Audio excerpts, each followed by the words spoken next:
Dude, so it finally happened. It did. Somebody beat Jett Lawrence at a pro motocross race. In the 450 class. Yeah, that's right. In the 450 class. It only took 25 motos. But It did. Somebody finally did it. Yes. And I almost want to, I can't help but think, did Jett beat himself a little bit? A mistake on his part. I would have thought it would be more of a first turn pile up, something out of his control, or maybe like mechanical, or just maybe another rider getting into him. Not, I'm going to say lapse of judgment, but really just going for it. Yeah.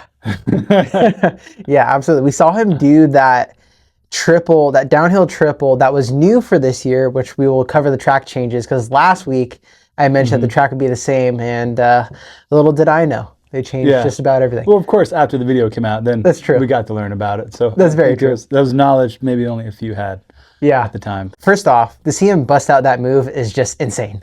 Yeah, like just watching the clip of him making it in practice and then in the race, like it's a big leap for that style of jump. Yeah, and not only is it, I don't even think it's really a jump.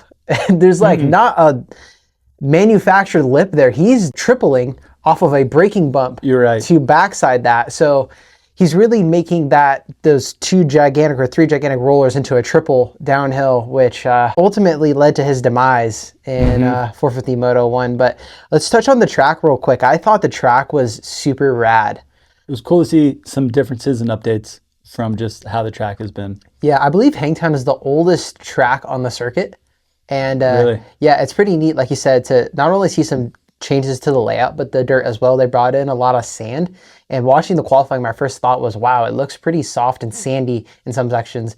The section that comes to mind is that curved wave roller section before the finish line. Got really chewed up and ready because of how soft it was. So it's cool to see the track changes, and then as well as the prep too, because it did not end up being a slot car style track. It ended up being kind of like a speedway with a lot of chatter bumps on both acceleration bumps and braking bumps. For sure. You know, I feel like the jumps kind of brought back the name Hangtown in the sense of like hang time. Like some good sized jumps out there and they're catching air.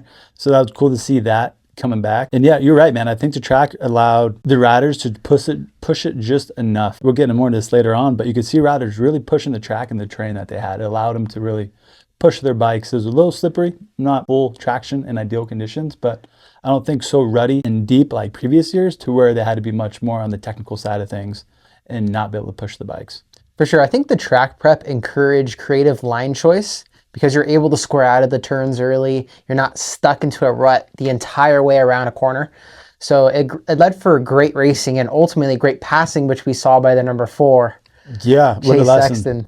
Yeah, so let's just hop right into it. 450 class. Chase Sexton goes 1-1. I'm going to take a little bit of credit for this because last week I called for a moto win. I didn't call for a 1-1. Yeah. A 1-2. It was pretty close. You know what? I am going to roll the dice. I'm going to say Chase Sexton gets his first moto win of the season. Ooh, I like it. Aboard the 450 SXF at Hangtown this weekend. But he ended up getting his first moto win since 2022, which is crazy to think. It's been that long. It's been that long because he didn't win one moto last year. Okay. And first win of the season, first win aboard a 450 SXF outdoors. I can't help but think this is really going to kickstart his season. Yeah, what a bummer of a race for Jett to go down because the way Sexton was riding, he was riding with such purpose and I want to say aggression that it would have been so much fun to watch him go back in battle. Yeah. Is Jett that much faster to where maybe I just don't notice Sexton pushing that hard because Jett is still just in front of him, but over the weekend, man, it looked like Sexton was not taking any prisoners. No matter what happened, such as going down in the first corner, he was going to win that race. And man, that was fun to watch, especially how much he was pushing it. And a few times he almost kind of went down. Yeah. Just from pushing it so hard. Just maybe from over thinking he'd get more traction than he thought he would. But every time he saved it, it did not impede his progress or momentum one bit. As a rider, you can relate to almost going down and making a mistake and wanting a few seconds of, but man, he's got that mental tenacity to just, at least that race he did, just to keep going. Yeah, fear does not exist in Chase Sexton's brain. It's crazy. Like I watched him make some of the most, I want to say mistakes, but have some really gnarly close calls. Yeah. Where I was like, if as a rider, to what you mentioned, I'm backing it down, maybe even pulling off the track at that point. Whereas Chase, it doesn't faze him at all. And I'm just like, this guy does not stop. And to be honest, when he crossed the checkered flag, I thought to myself, he could go another 20 minutes easy. You could see him take off his helmet and his goggles, and James Stewart said this on the broadcast, he was still in the zone. Like, he wasn't even like celebrating that much. He was still so focused on what he was doing. I think he could done another 35 plus too. And as long as the bike would make it. But what stood out to me was his pass on Hunter. It was aggressive, but in a good way. It was like, yeah, man, you get out of the way. I'm going to win this race. And then right after that, he almost went down. The front tire almost comes out from underneath him. And then there's another one that you pointed out that was pretty good. On the last lap, when he was just about before he was going to pass Aaron Plessinger, his teammate, they're going to the roller section before an uphill step up. And one of those ruts grabbed his front and rear tire and it shot to the right. I thought that was going to be all she wrote, but he saved it again and then made the pass like a corner and a half later, I want to say. Yeah. And man, it was crazy. Did you think on the last lap that he was going to get Plessinger? Because it was about like 4 seconds, I want to say. No, I mean, I didn't even think he'd get top 3 after just watching him go down in the first corner. I'm thinking, man, he's got his work cut out for him. And then to see him get up there, I was like, okay, then he's going to get a podium. And then I'm thinking, oh, wow, he's going to get like second. Yeah. And then at the end, I'm thinking, no way does Plessinger let this happen. Yeah. But then again, how would Plessinger have the foresight that, hey, Chase, your second place is going to run me down with 4 corners to go last lap? I'm guessing he was pretty gassed from putting out all on the line up until that point to win that moto. And then that to happen, like, I feel bad for the guy in that regards. Yeah, for sure. You know? Absolutely. On the last lap, Chase Sexton's lap time was about 4 seconds quicker than Aaron Plessinger's. Jesus. Which is crazy. And it was a near 15 seconds quicker than Jason Anderson. Wow. I mean, and Anderson at that point, obviously, he's not pushing it. He's phoning it in.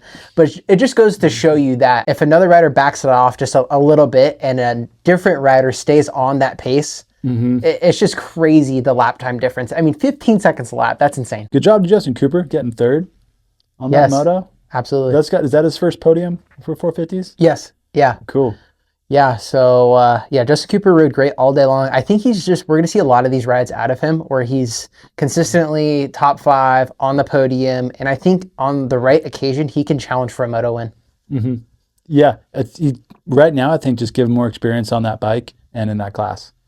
That's probably what is his biggest, I won't say weakness, but what he's lacking in that class is just time on the bike and experience with those guys. For sure. But from how well he's doing right now, it can only see him probably doing better.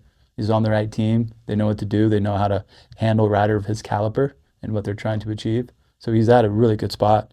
Congrats to Hunter Lawrence, man. Another, was that 2nd place overall or 3rd? Second place, I believe, yeah. Okay, but did he get 3rd weekend before, or so was that 2 seconds in a row? Second, yeah, 2 second place overall finishes in a row, yeah. Yeah, so man, good for him. I wonder what's going through his head as he watched his brother, because he had front row seat. When I watched it on replay, I don't see him turn his head at all. If he does, it must be just eyes. Yeah. But you don't really see him shift focus. He just is kind of like, damn, bro, sorry. Yeah. Got to go. For sure. Well, good on his part, too. I mean, he should be focusing. For sure. Especially with, I mean, he's running, top 3, top 4. So there's 30 some odd riders behind him. Yeah.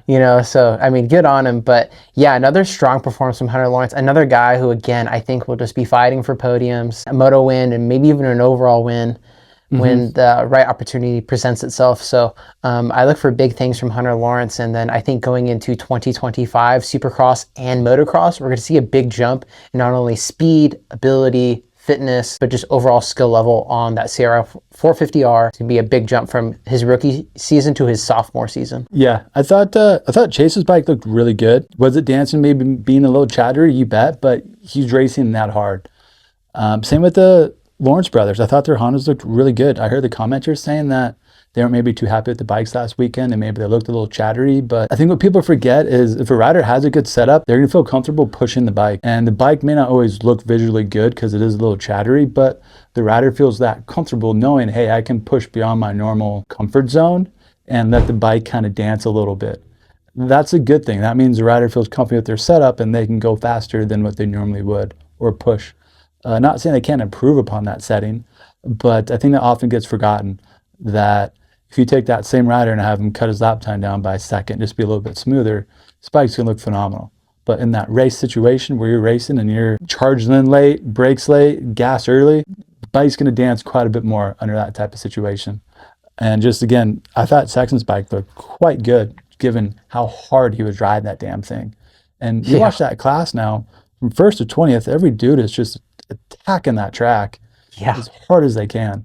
Yeah, absolutely. And one thing I want to mention with Chase, he's still on that technical touch KYB conversion kit. He is. Yeah, and I wonder, because Chase has made some comments that he finally got the bike to a point where it reminds him of his CRF 450R from 2022, which we saw him go tooth and nail with Eli Tomac for that 2022 Pro Motocross Championship. So I wonder if he finally has that feeling of whatever he's looking for.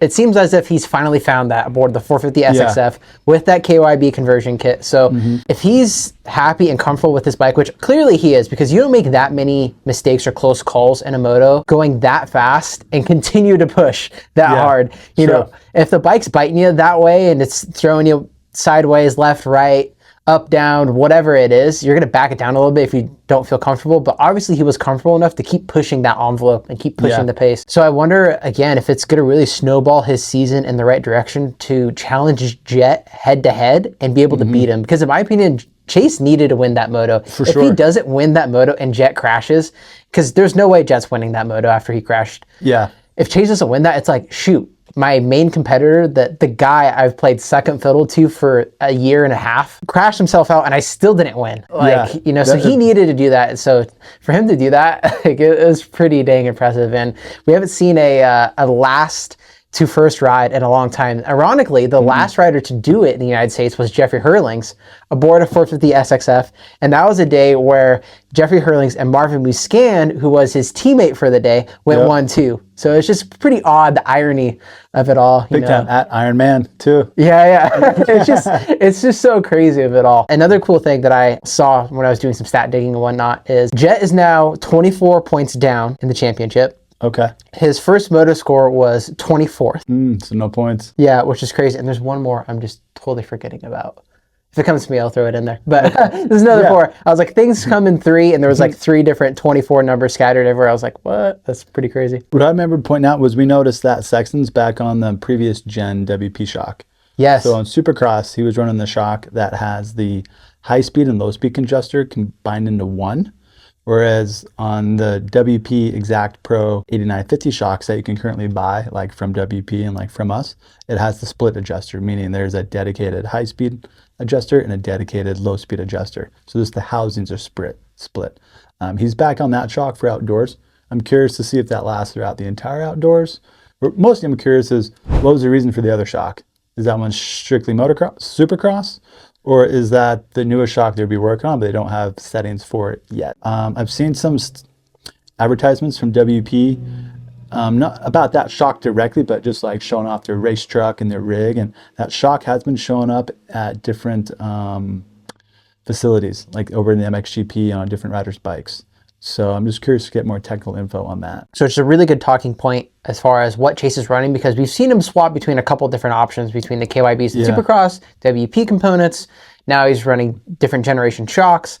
Kind of seems, and not even to mention the different frames that they have, the different engine mounts that they have. We see across KTM, Husky, and Gas that all of the riders are running something pretty much different. Seems to be pretty fragmented as into what they're running, what they're liking aboard their Austrian brand models. Plessinger seems to really come alive in the 450 class the past couple of years. For sure. Outdoors and indoors.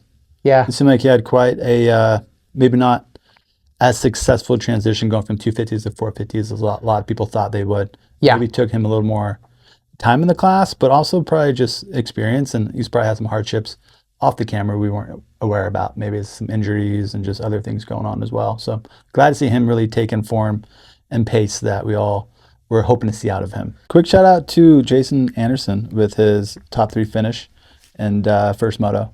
Yeah. Cool to see him on the podium. For sure. Yeah, and Anderson's not necessarily the biggest outdoor threat, in my opinion, just because he only has like 1 overall win, a few podiums here and there. In my opinion, he's more of a supercross specialist, but it is still awesome to see Jason Anderson, A, out there, and B, fighting for podiums, because he had great speed early on in the motos. He was battling with Jett and Hunter Lawrence at different times in the moto. So I thought, hey, are we going to see some fireworks or anything like that? Nothing ended up happening, which is pretty cool.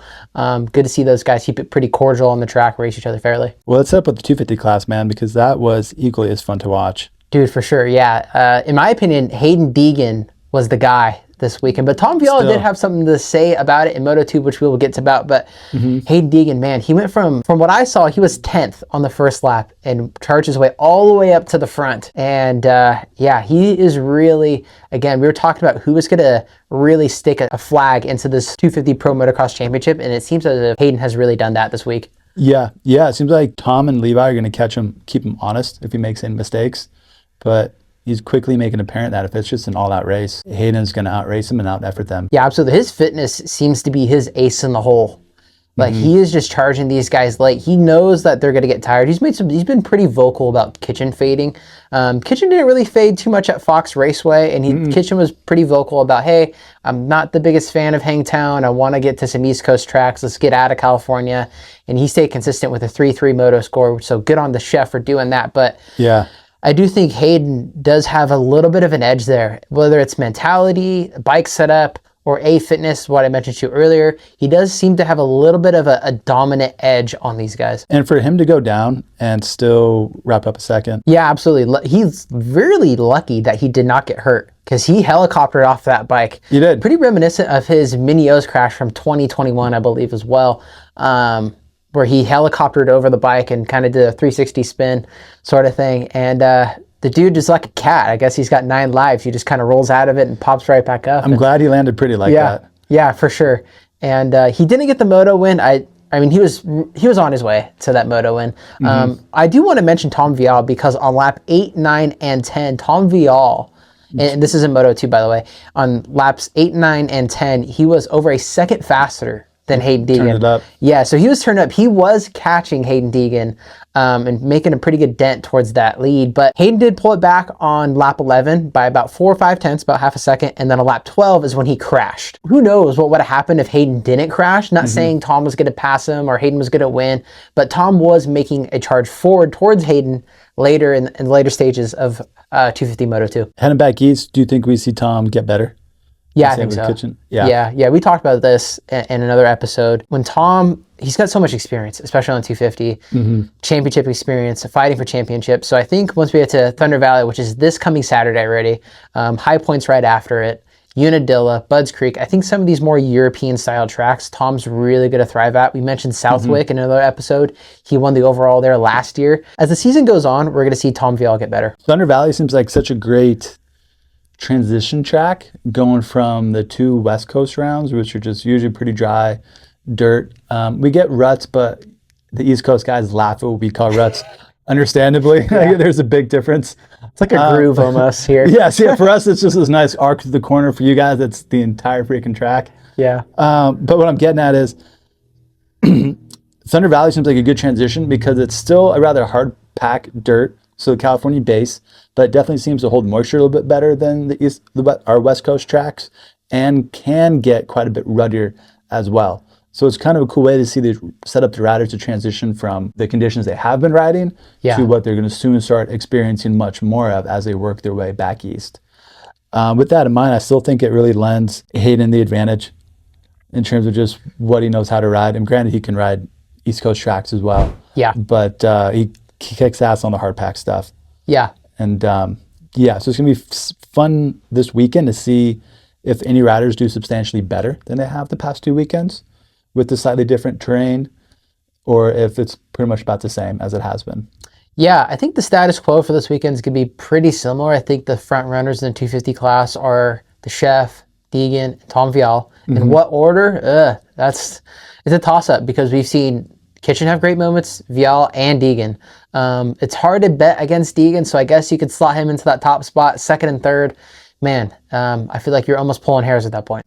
Dude, shout out to Chance Hymas. Dude, absolutely. Dude, really, it seemed like when he first turned pro, he wasn't maybe doing amazingly well as people thought he would. Early on in this motocross series, he was really showing us why he was so highly touted. For sure. Yeah, and I hope he gets a contract extension with the HRC Honda team. I feel like at this point, especially if he puts in another couple solid motos, I feel like at this point he's earned it. He's had a little bit of a rough start with some injuries. He tore his ACL last year after his first moto podium at High Point. It's a big bummer. So I feel like he's finally corrected ship and corrected course. And I feel like, man, that's a guy you don't want to count out for a moto podium, a moto win on the right occasion. Outperforming his teammate in Joe Shimoda. I mean, Joe Shimoda has been, exactly. He's been a guy who's, again, he's just kind of started the season off on the wrong foot. And I do think we're going to see some great things from Joe later on in the season. But man, I think that speaks volumes to how well Chance Hymas is riding. So again, we want to give a big shout out to Hymas. But again, we really want to see Joe step up aboard his CRF 250R. Good and bad day for him in the sense of like 7.5 finishes, nothing like terrible, but I know for a rider of that caliber, they definitely want more out of him. Yeah. So he's knocking right there on the doorstep for some podium finishes, and he's definitely going to get some this season, and possibly even some wins. Yeah. I think give him a good start, and he'll be somewhere that he'll be a person to battle you and really fight for that position. Yeah. And I feel like that's, I want to say half the battle, but that's a good chunk of the battle right there. I mean, for Joe, he's been a guy who hasn't been known for being a great starter. He's worked his way through the pack and had great motos, but it doesn't necessarily reflect on the box score because he ends up third, but the dude rode his ass off and he came from 15th or 20th. Yeah, and speaking of that, man, I mean, the Yamaha and the Cowie bikes are really known for the power. The Hondas, I'd say not as much, and going to Thunder Valley this weekend. At altitude. Yes, big time. What I've learned from like our neighbor Jamie over at Twisted Development is they often have maps. They call them like horsepower maps, where it's just the bike's absurdly fast, but they primarily use it for high altitude races. And that's going to lend itself more to 450s because oftentimes riders, I'm going to say they detune 450s, but they ask them to be more rideable or more manageable to ride. That's not a common request from 250s. For 250s, it's make this as fast as you can without it blowing up. Yeah. So I don't know if a lot of teams have any, let's say, reserve power on tap on their 250s. It's still going to come down to who's making the best one. And we're going to see that horsepower-wise again this weekend. So if you're on a slightly underpowered bike at all, I think making up any ground at Thunder Valley is going to be extra challenging. What is your podium? 250, 450, top three. Ooh, okay. Going Chase Sexton for the sweep. Ooh, sweep. Yeah. Nice. Yeah. He's going to be on fire. The only reason I see him being beat is if he does it to himself. Washes the front end or just something self brought on. After that, I'm going Hunter Lawrence. Okay. And Justin Cooper. He's had some really good finishes, if I remember correctly, at Thunder Valley. Great memory. They're not amazing ones, but he's always been 1, 2, or 3. And the 250 class has always been very competitive. Yeah. So I see him getting quite a good finish. 250 class, I'm going to say Tom Vial for the overall. Okay. I like it. Just as something different. I mean, I want to say Hayden Deegan, but we're all expecting that. So I'm going to go with Tom Vial. He's going to have little momentum from just at least winning the moto. He didn't get the overall, but at least won the moto. He got to be the first one and get the flag and get that just confidence boost. So I can see him going first. I'm going to say Levi Kitchen second and Hayden Deegan just because either something happens or you just can't quite muster it around those two guys. Yeah.